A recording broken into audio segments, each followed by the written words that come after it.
What's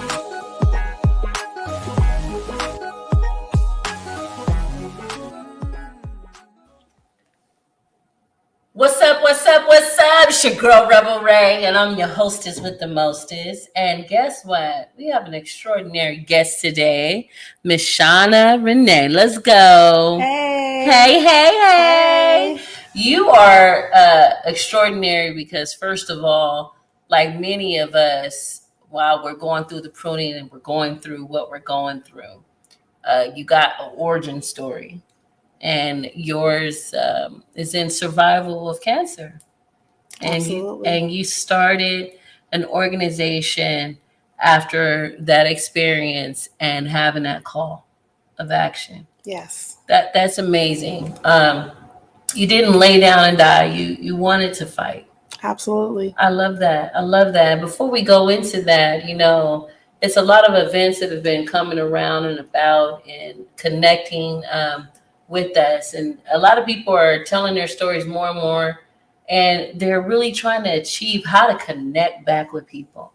And so, thank you for being here tonight. I appreciate you for having me. For sure. Now I know you soft spoken. You got that sexy voice, so I'm gonna need you to speak into the mic a little bit. Lord. Hello, 1 2 1 2 3. 1 2 3.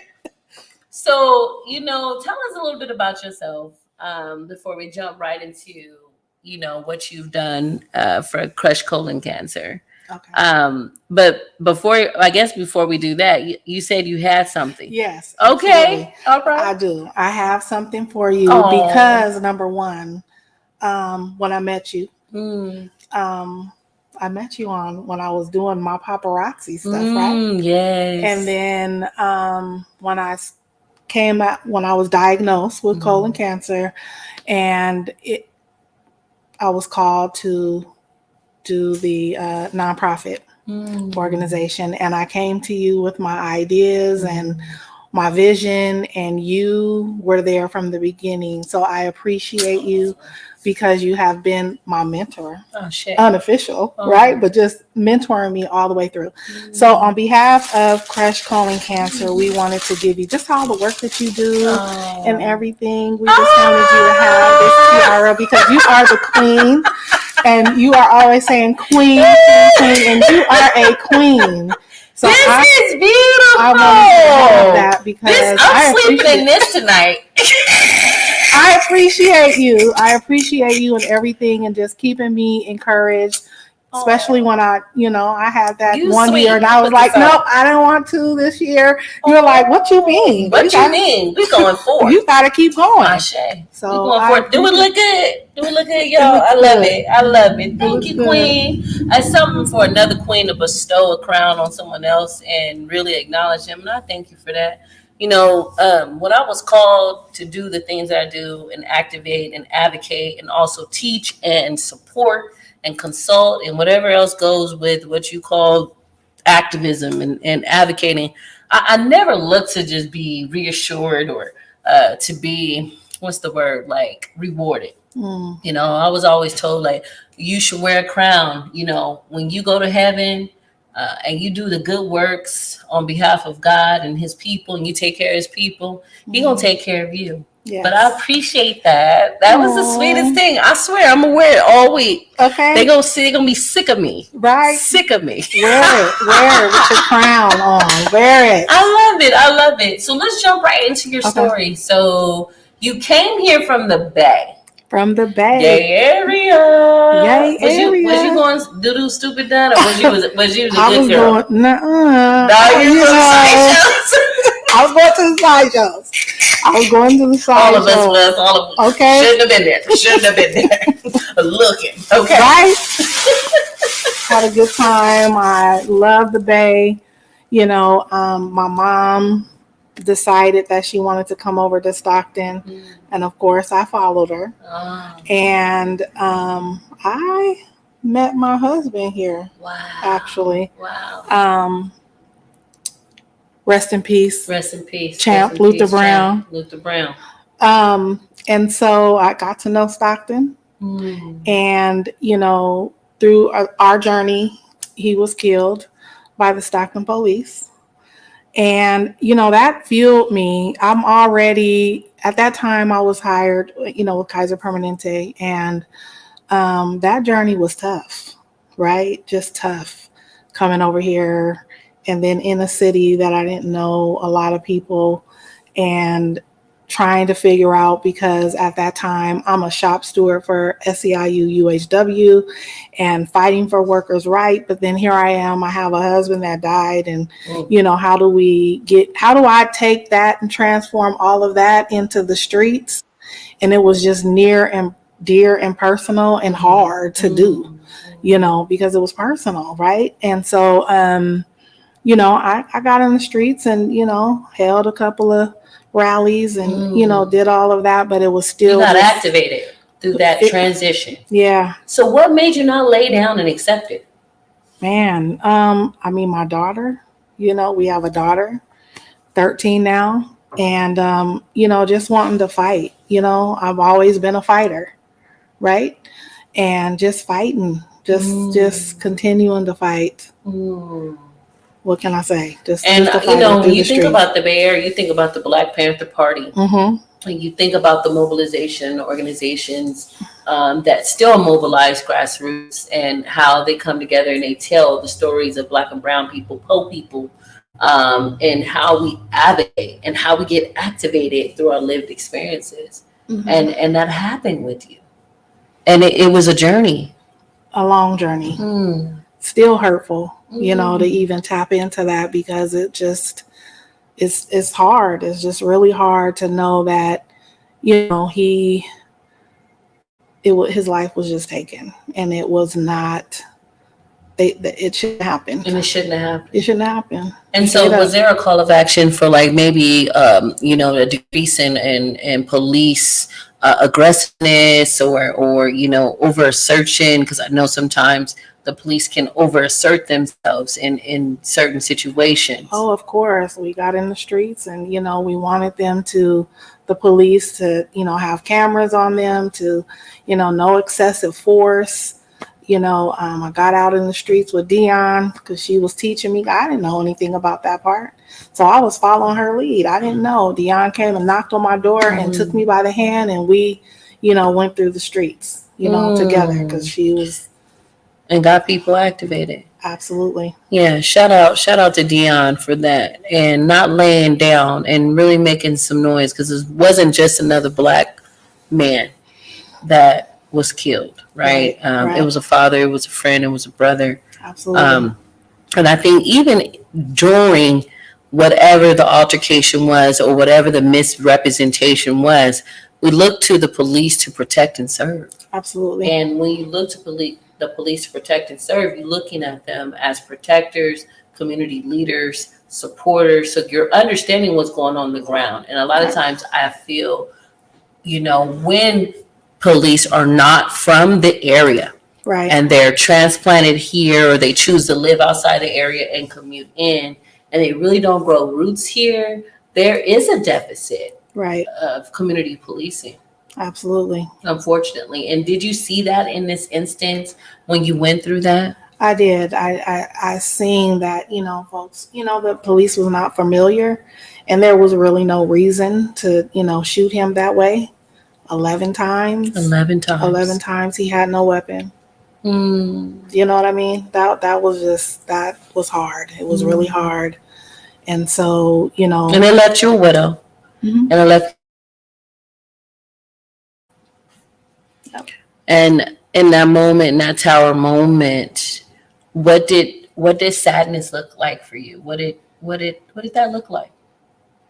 Sadness looked like I wanted to shut off the world. I mean, I'm in a city.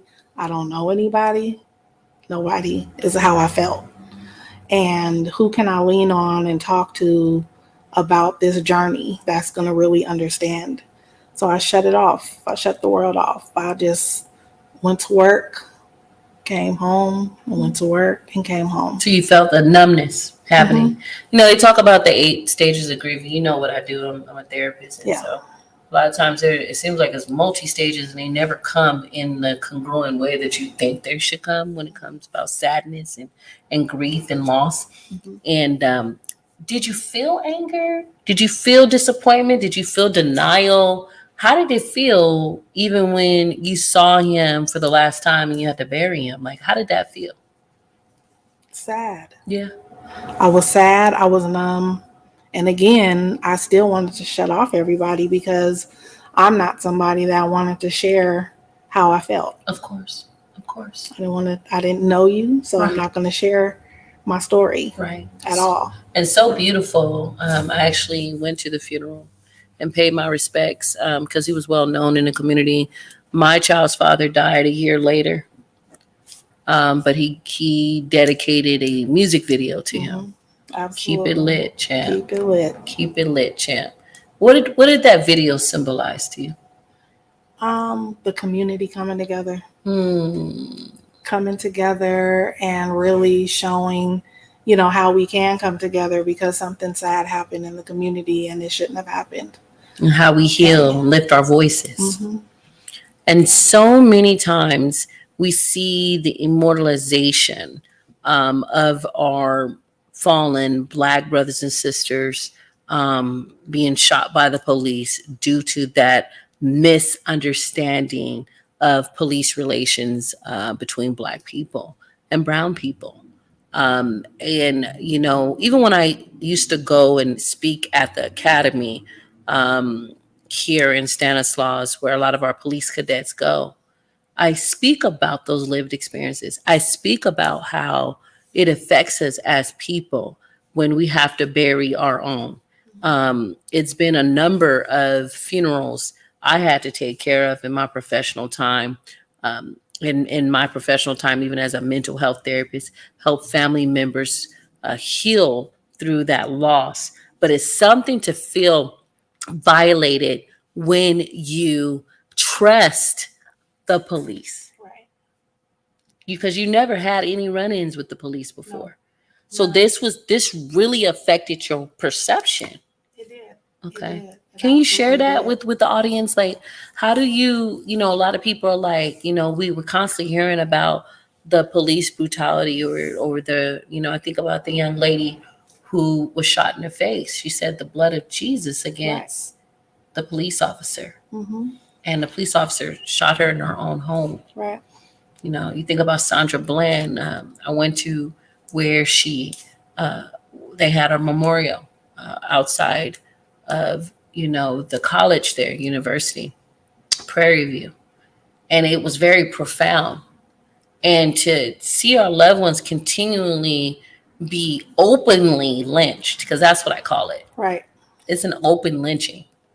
To see a person die in such a way. Right. It's profound. It sends shockwaves. It sends messages that you would never, ever think to even have a conversation about those messages that are not even spoken in words. Right. It's sent through the Black community as it just shakes us. Mm-hmm. And it makes you not, those times, those instances make you feel like you can't trust the police. Mm-hmm. And, you're scared and you want to be on defense. You want to record everything because you want to make sure that because I'm saying something happened and you don't believe me. So you want to make sure you have it recorded or something. You're scared because these are the folks that, we believe in that are supposed to protect us. But somehow something happened and it escalated. It escalated. Mm-hmm. And a lot of times I see that egos, belief systems, biases can get in the way. Right. But on both parties too. Right. Like how we react, I never knew that my children were made aware of the dynamics of the police. Mm-hmm. And our children look at the television. They see when it's openly, blatantly spread across the media, it's almost like a fear-mongering message that you hear. And it affecting your daughter, how did you show up as mom in that moment? I didn't share a lot with her because I'm still healing, still. and I didn't know how to express it. I think this year, maybe even last year, was the first year we talked about it really, and allowed her 11 years, Shawna. I know, and allowed her to write on a balloon, for the anniversary for his birthday, to say, what is the message that you want to state or say to your dad right now, right? So that's hard, and it's still, she's not ready to visit the gravesite yet. Of course. She's scared. She's like, I've never been to the gravesite. She was 4 years old? She was 1. She was 1. Mm-hmm. 1. So she doesn't know, never had to live that. So, I've been just taking it day by day and talking a little bit at a time until she really understands and wants to even talk about it. She's aware of the video. She found it on YouTube. Yeah. So she knows, and I just allow her, space to process the space. I'm doing the same thing with Amaya. She was supposed to meet her dad that day that he was killed, and it's been now almost 10 years. And because she's coming into higher consciousness, she's really realizing that this is what it is when you don't have a dad. And so we're processing that part. Right. They have daddy-daughter dances and that type of stuff at school. And they, you have those things. And so I never thought I would be a statistics either. Right. So, me being traditional, going to school, staying out the way, not being in the streets. You never thought that, you would have to deal with that growing up. Yeah, and so it's been difficult for my belief system too. I understand. I shout out to April and AJ because they stepped in as their godparents, and he was the dad that she didn't have, and so he took her to a daddy-daughter dance. So she got to experience that. So. And I think that's where our community comes together. Absolutely. So here we are moving forward. You got through that tower moment. Yes. Where, life hits you really hard and fast. Yes. And you get to, what age were you when you were first diagnosed with cancer? 49. 49. So good age. And you don't look your age, by the way. Hey, 16 going on 18. No, 18 forever, right? Forever 21. Tell me about that story. So age 49, this is 2021. I happened to be going to the doctors for something different, and the doctor said, you need to be screened.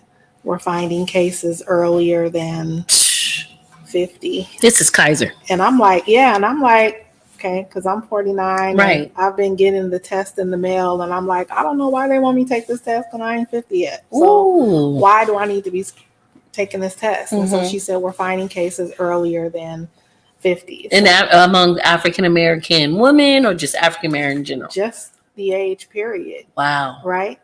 And so I ended up taking the test, the Fit Kit test that comes in the mail, and sent it in. And what's that look like? Because I saw an interview. Right.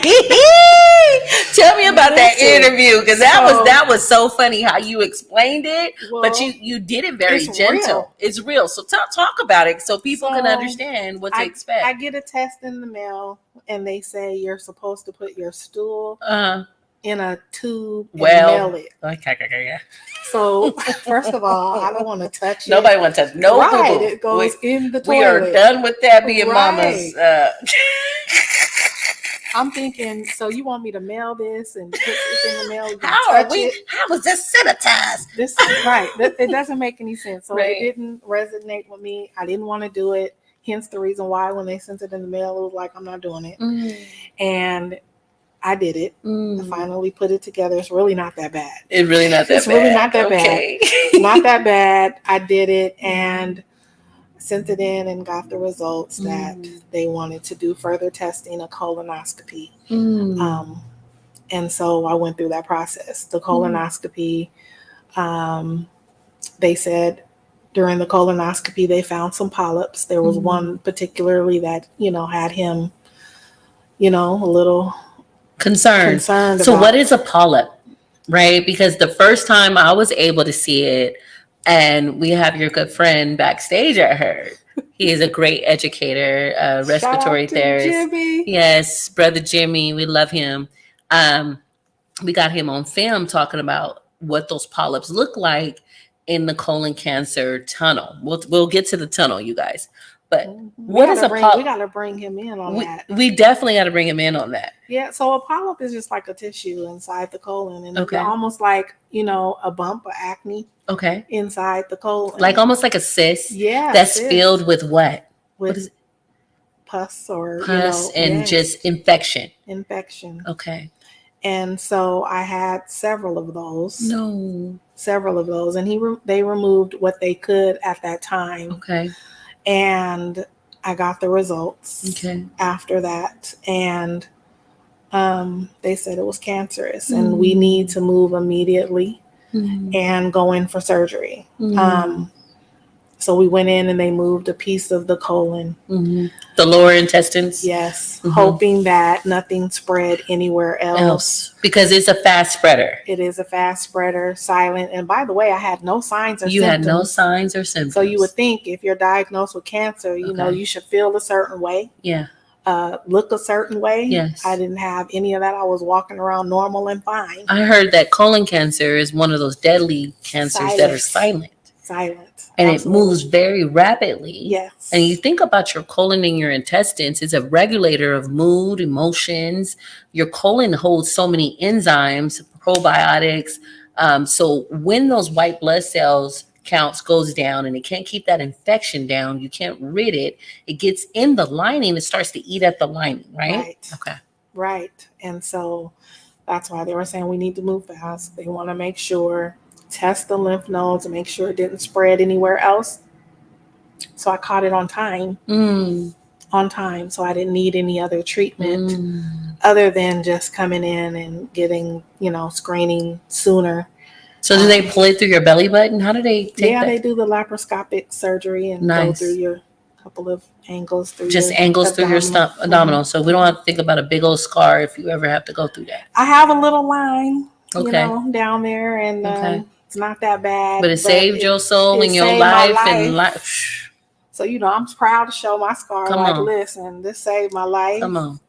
And during that process, though, I didn't know enough about it. Okay. So I started doing some research and jumping in Facebook groups, and people, were at stage 4. I'm stage 1. Wow. And I'm like, this can't be my life. This can't be me. Wow. And so, I started kind of talking to people about it, and a lot of people, they didn't understand it, didn't want to talk about it. And God put something on me to start the organization, Crush Colon Cancer. Come on, Crush Colon Cancer. Established in 2021. Right in COVID, girl. Right. Woo. Got that call. Said, listen, something activated in me. Right. So I have to tell somebody. After I started that paperwork. And, officially in 2022 is when we were 501c3. Ashe. Just pursued it. Pushed. And so I know we have 2 of your board members in the back. Yes. And I want to bring them on because I think that's important. Absolutely.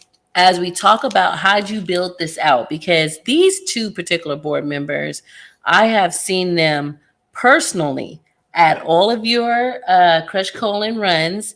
And so that's your signature event right now, right? Absolutely. Okay. Yes. So tell us about that.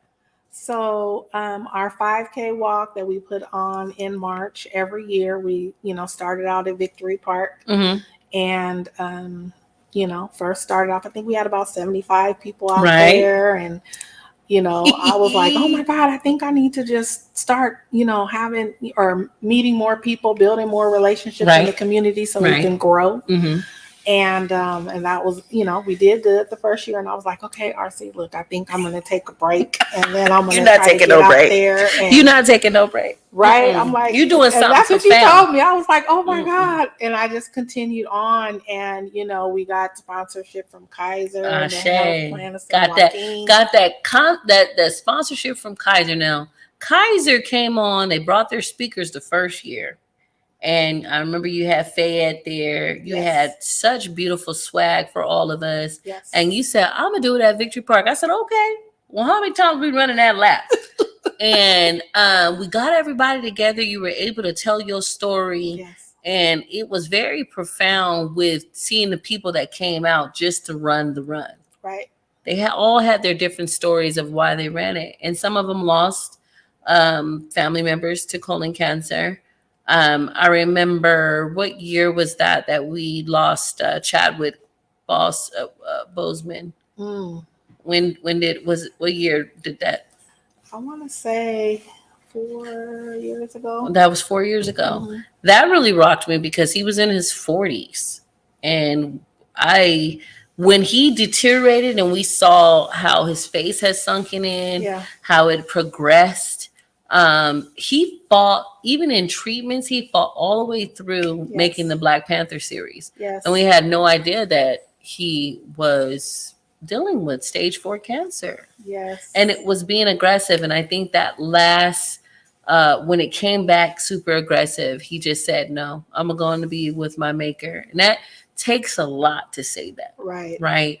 So I want to bring on our backstage guests and introduce them, because you took this journey of building and bringing a crushed colon cancer organization here to San Joaquin, but it's fundamentally a little bit different from other organizations that I've seen, primarily because you really bring it down to the person. You have a space where it uplifts those that have the stories, and you connect other people as we take this journey in this walk. Do we have our guest able to come backstage and come on here? So I want to make sure that we have them as we continue to have this conversation. Okay, so we're going to take one moment. So, okay, hello. So who do we have here? Hi. Hi, I'm Savonda Blaylock, and I am one of the board members. Hello, Miss Savonda Blaylock. How are you? Savonda. Listen, Miss Blaylock, we love seeing you in all your fancy glasses. You know you a queen. Thank you. Tell us about this journey that you've had with Shawna and how it's affected you and your story, and how you see, the approach that we're trying to take in crushed colon cancer and its awareness to colon cancer. I know statistically it's affecting how many people? We have right now 44 million people that are still eligible to be screened. 44. Correct. You said 44 million? Yes, ma'am. Yeah. Now, why are there some of the rates, and as you're talking to your doctors and you're talking to your colleagues, why are there some of the rate? Why is it's happening at such an exacerbated rate now? So, food. The food that we're ingesting. Food and the environment, and because, they lowered the screening age, we haven't educated our community enough to where, we're trying to normalize the conversation and have people that, feel comfortable in wanting to get screened. Mm-hmm. Insurance. Insurance is playing a part? Absolutely. Wow. Yes. Insurance. So those preventive ways on how we connect with our doctor for what we need in our bodies is preventing us from getting screened? Yes. Oh my goodness. And that's I know Kaiser is pushing that. I know the health plans are pushing that. Yes. Because it's been an increase. Right. So, when you have the IBS system or symptoms. Yes. And you're irritable bowel syndrome. Yes. They won't rule out the colon cancer right away. Wow. I just met a young lady at an event, 35, IBS she had for 2 years. They finally found the tumor. Wow. And she was able to beat it. She had to go through chemo. She had to go through chemo. Yes. So, Ms. Blaylock, tell us about your position and how you support Shawna.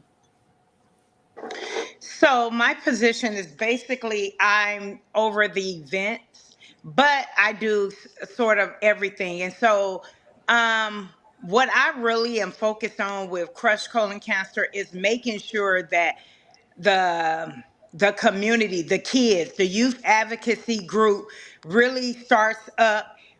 We can really go to DC to the legislators and talk about uh shorten the age, and not only just shorten the age, but making sure that the kids in the school systems, they can understand that this is a direct correlation of the food that we're eating, the processed food that we're giving our kids. And unfortunately, it's sad, but unfortunately in our community, the communities that we stay, we don't have access to a lot of the fresh foods that other communities have. And Mhm. so that's a key point right there. And so we want to really partner with our local farmers. We want to partner with the schools, and we want to make sure that the kids, um, elementary on up to high school, can start the change, because by the time they reach 20, in their 20s, colon cancer is going to be like one of the top killers Cancer. of cancer for 20-year-olds to, I think, what, 40 No. or 39. 39. So Yeah. we're rapidly running at an exacerbated rate here where we're going to see a rate increase. Right now, it's Right. affecting our 40-year-olds, but it's also going to be affecting about 10 years to 20 years.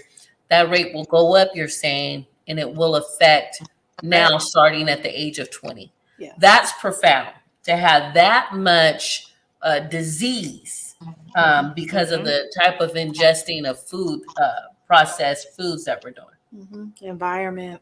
and the environment. Yeah. So when we take in food, are we taking in the pesticides? What are they saying that are the exact, occurrences of why colon cancer is happening? Well, I think that's the $1 million question. Mm, Why? What? why? What? Right? So we're still What trying has to figure changed? that out. Yes. And I know that a lot of these processed products, I'm finding out, have plastics in them. Have you heard of that I haven't heard Yes. that, but as Yes. byproducts? yeah, I haven't heard that. But here's what I've noticed just in going into the grocery store. You go in and you buy meat, and you have to pick wild caught, farm raised, Right, with antibiotics, right, without antibiotics. right, So who's going to teach us which right, one is the best one? right. Well, wild caught is probably the best one. Farm raised fish, anything else caged is probably not. Right. It does something to their hormones when you're ingesting that. I really truly believe we should go back to Dr. Sebi's teachings and be plant based. A lot of the meats we're not processing. I gave up red meat. I could not process it. I found myself bloated, constipated, irritable, hurting in my bowels, and just gaining the weight too Right. from not being able to exercise and the stress on top of that. And I found out that cancer and its cells with stress multiply those cells. And so if we're having high stressful environments, we're having bad food intake. I'm looking at people, I'm like, well, the blacks and the Latinos, we know about the obesity, and the whites, they know about obesity, but when I'm seeing other people coming over here from countries that I know they did not have obesity, that thrived in their home countries, and when they come over here in America and they start eating this processed food, they start to look like us Americans. Something is wrong. Right. That means we too big, too bold. It's time to go on the treadmill, burn it out, drink our water, and clean our colons. Right. And we're not doing that. No, we're not. We're not doing it. And this is a conversation that we have to normalize. Make folks feel comfortable that they can get screened, You don't want to wait until there's a sign or symptom, because 9 times out of 10, if it's a sign or symptom, it could possibly be too late. So what are some of the symptoms, Ms. Blaylock, that we need to pay attention to? Shawna, what are some of the symptoms that we need to pay attention to? Blood in the stool. Blood in the stool. Mhm. Let's talk about that. So blood in the stool can look like just red blood. It can also look like what? Brown blood coming out Brown of blood, when you wipe? red blood, Okay. blood, any Okay. type of any color. Constipation, Constipation. Okay. abdominal pain. Okay. I've had an opportunity to meet other people. And one of the friends that I had met in DC, she was saying that her grandson was having symptoms, and, they thought it was his appendix, and it wasn't. It was his colon. It was his colon. And then by the time they found it, it was too late. It was too late. Too late. It had got exacerbated that fast. Yes. And spread. Yes. My goodness. Right. So when we think about the stomach, it is really a main, I would say, conduit that connects to other organs, correct? Correct. Okay. And so a lot of the mucus, as Dr. Sevy's teaching, Yes. it carries to the disease. You need to bring it. We need to bring his teachings Mm. to life. Mm. A lot of plant-based. Plant-based and seed-based that actually will support the digestive tract. Yes. How many times should we be having bowel movements? 3 times a day. 3 times a day. Yes. I haven't seen that in a while. They say 3 times a day. And Oprah Winfrey with Dr. Oz I remember that show. It was so funny because she just came out and said it when she was on the Oprah show, and she said, should it be looking like C's or S's? He's like, it should be looking like C's or S's, right? That's how it has a good color to it, and knows that you're. And a lot of people don't pay attention to their stool. Right. It's a pop and a push down on that lever, Right. so you're not really looking at what's coming out of it. No. Interesting. So we have to pay attention more to our diet. What are your colleagues, your medical colleagues that you've been talking to and working with? What are they saying that we need to be paying more attention to? Our food intake, what we're eating. Okay. Making sure we're exercising. Okay. Making sure we're paying attention to our body, because 9 times out of 10, when we feel different, we just need to be seen. But the thing is that when we're younger than 45, we really need to be paying attention, because sometimes we have to force the doctor to say, well, we need to be screened for this. Interesting. Right. Like I said, a young lady, she was having IBS problems, abdominal pain. And it took them 2 years to find the tumor. I had another young lady that she was younger than 50. She was complaining of having something in the rectum, and it was a hemorrhoid, but the hemorrhoid was cancerous. So they found the colon cancer, and she had to go through chemo. Just to minimize it, shrink it. Did they surgically remove it? Yes. So it's really holding our doctors accountable to our health and really advocating for ourselves. Absolutely. Right. And so I know you working for SEIU and also working for Kaiser, you're really pushing. Oh, absolutely. Build relationships with Kaiser to, come out and support the message. Okay. Because it's important. Being able to provide services to the community is important. And trying to partner with other, organizations too that provide services, so that, we can say that insurance is not the barrier. Come on now. Insurance should never be the barrier when it's a preventive service that saves a life, right? Right. And so when we think about where you're going now in crushed colon cancer, you're coming up now in your 3rd year of your movement that you brought here to Stockton, California. What are we going to be expecting from crushed colon cancer now? More collaboration with other community organizations, more partnerships with, other health organizations so that we can continue to provide service, education. You became a partner of the coalition. Absolutely. And that was wondrous because our health plan in San Joaquin, Kaiser, HealthNet, those are our partners, and so Yes. we need organizations like you that are going to take on specific work, especially for disenfranchised individuals on the South Side. Absolutely. And we know that colon cancer is, what is it, hitting 4 times the rate Yes. in the African American community. Yes, 20% of our African Americans are being affected by colon cancer. Why do you think that is? Why do you think it's an increase? Do you think it's an exposure to, or the ability to eat better or have better grocery stores in our areas? What do you think is all of that? Interesting. All of that, and just even being able to talk about it, because some folks, we don't even want to talk about what's happening to us. And the more that I have conversations with, other people, then they feel, oh my God, I was going through that, or yes, I went through that, or thank you for your conversation because that helped me go get screened. Wow. Right? Like I have a brother that we have family history of colon cancer, and he was absolutely not about to be tested. I know. And he was like, no, I'm not. And it's taboo for a lot of us in our community when we talk about our rectum. Right. Yeah.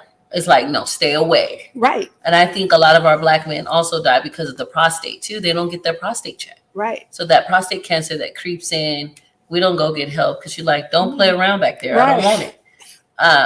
And I think it's a little bit different when you're scooping from, right, the mesh that's in the toilet that grabs. That's different. Totally different, right? And you would think like, okay, I will do it. But that colonoscopy is different. It is different too. Right. Because you're taking that camera and you're putting it up your rectum and you're looking around. So I think a lot of people just say no. Right. Because we're not talking about it enough to even help them through the process, maybe showing them what this is. And so like, even for my brother, he was like, I feel violated. I feel violated. He's like, I said, you were asleep.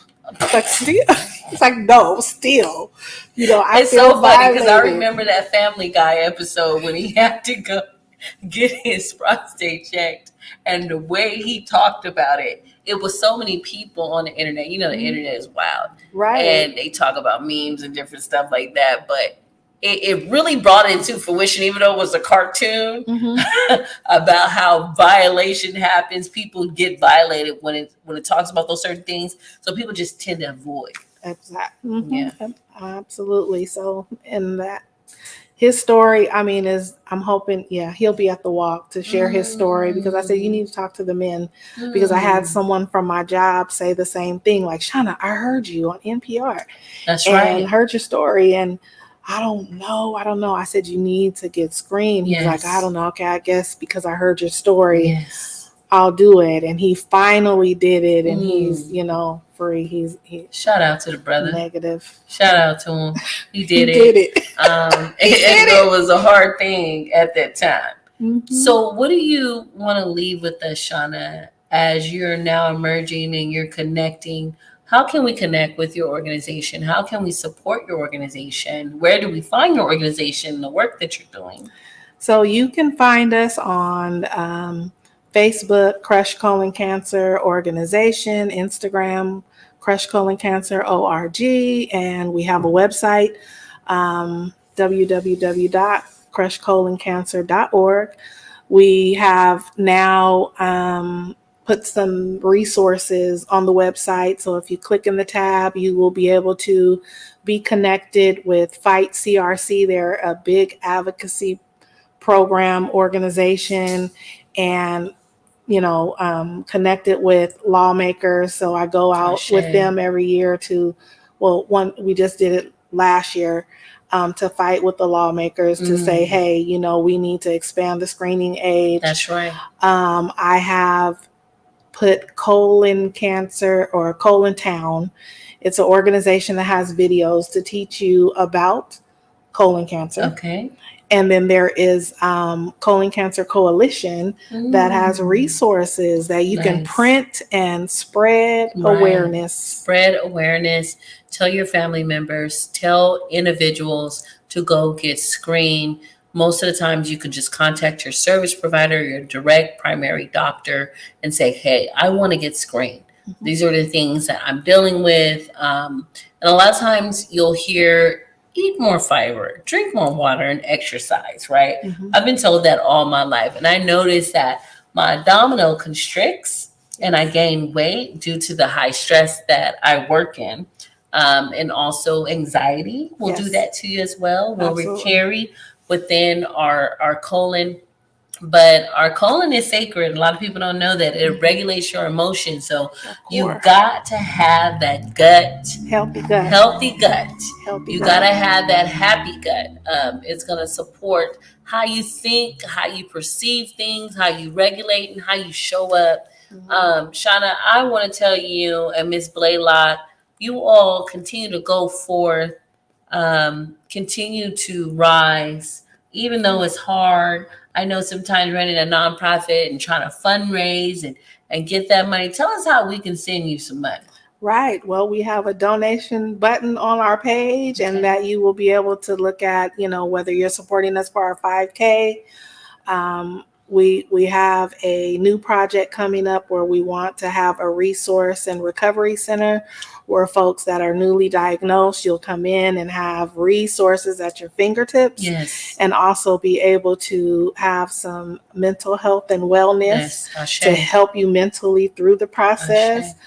Food and nutrition, where we will be able to provide you with a food demonstration and give you some tips to have healthy meals. Yes. So all of that at your fingertips. And so you're that's doing a lot of work. You're already connected. I know you're connected with the People's Empowerment Center, Shaw Community. Yes. So you have those resources in place. You just need the people to come out and reach out. Come out. Donate, support. Lay your website. I know it's probably running as a ribbon. We usually try to, put that information out there, but make sure you plug your organization's website. Absolutely. www.crushcoloncancer.org. That's what's up. And so we appreciate you for coming on. Thank you. Remember that the Resident Summit is coming. The South Stockton Resident Summit is coming to town. And listen, we want to see you there. Crush Colon will be there. We will be there. Ashe as a new partner. And we're excited. We had 50 new partners join the coalition in the work that we're doing to decrease the disparities that we're seeing on the South Side. We know that the South Side historically and systematically have been impacted by policy, racism, and other things that allow for barriers to come in support with those residents. We stand with those residents and we continue to uplift and bring resources to those residents. Absolutely. So it's coming October 5th. It'll be at the San Joaquin County Public Fairgrounds. We're going to be there at a block party. We're going to have lots and lots of fun.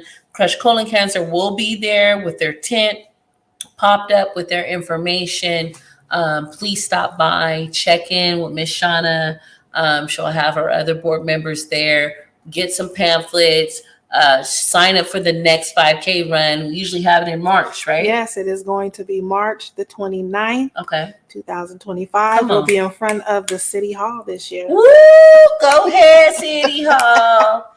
And I'll be out there. I usually participate in any way that Miss Shawna needs me. Last time I demonstrated how we get activated, and I was out of breath. I ain't gonna lie. Well, you did a good. You took care of us. Listen, I loved it, and hopefully I'll be in a better shape where I can run the whole 5K, and not just partially walk it. But I'm out there. I support you, my sister. I love you. You're extraordinary. Continue to strive. Continue to be resilient. Because it's appreciated. We have to lead by example, and sometimes we got to be out there doing it. That's right. Ashe. Thank you. So thank you for tuning in. Join us every Wednesday, 7-ish.